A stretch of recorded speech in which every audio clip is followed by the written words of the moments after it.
lebih suka kepada yang pertama sekali, kita berada dalam wacana forum seperti ini, kita kena lapang dada, ya, kena open, kena sifat terbuka. Itu yang pertama. Walaupun sedikit perbezaan pendapat dengan kita, tapi kadang-kadang perbezaan pendapat itu membuka ruang untuk sama-sama berfikir. Yang kedua, bila kita sebut tentang seperti mana kata saudara Dr. Isma tadi, di dalam UMNO misalnya, baik dia tidak dinafikan ada kerja-kerja Islam yang dibuat, dan tak dinafikan juga kerja-kerja kemungkaran pun banyak juga dibuat.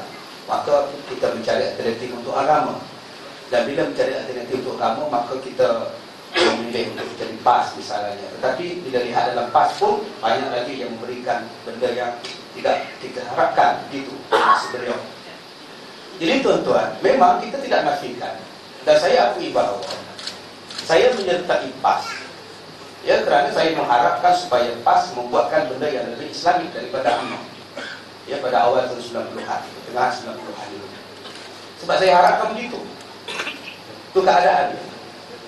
Tetapi realitinya sekarang, bila kita lihat siapakah yang sebenarnya yang mampu menjaga akidah umat Islam. Ini persoalan yang kita lihat pada PRU 13. Mungkin saudara bercakap untuk PRU yang ke-12 misalnya.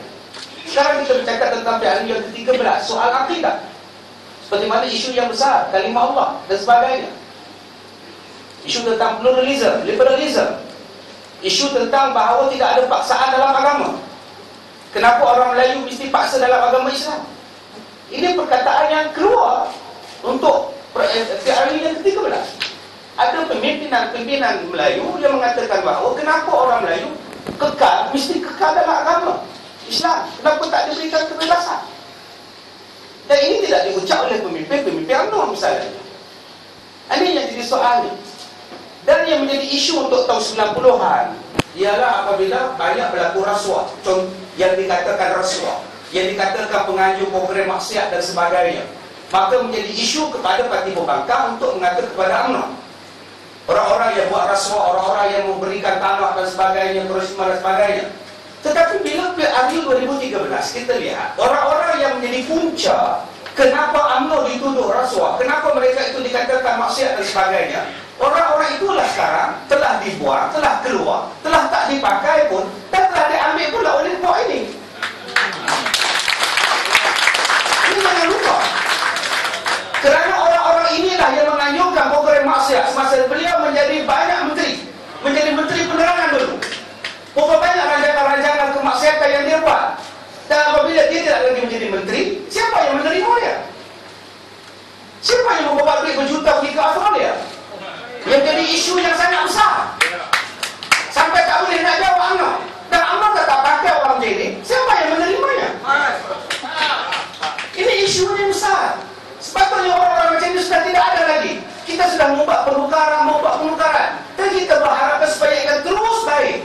Kekalkan yang mana ada, kuasa yang mana ada yang dipegang oleh dominan oleh orang Islam, perbaiki yang mana yang tidak elok.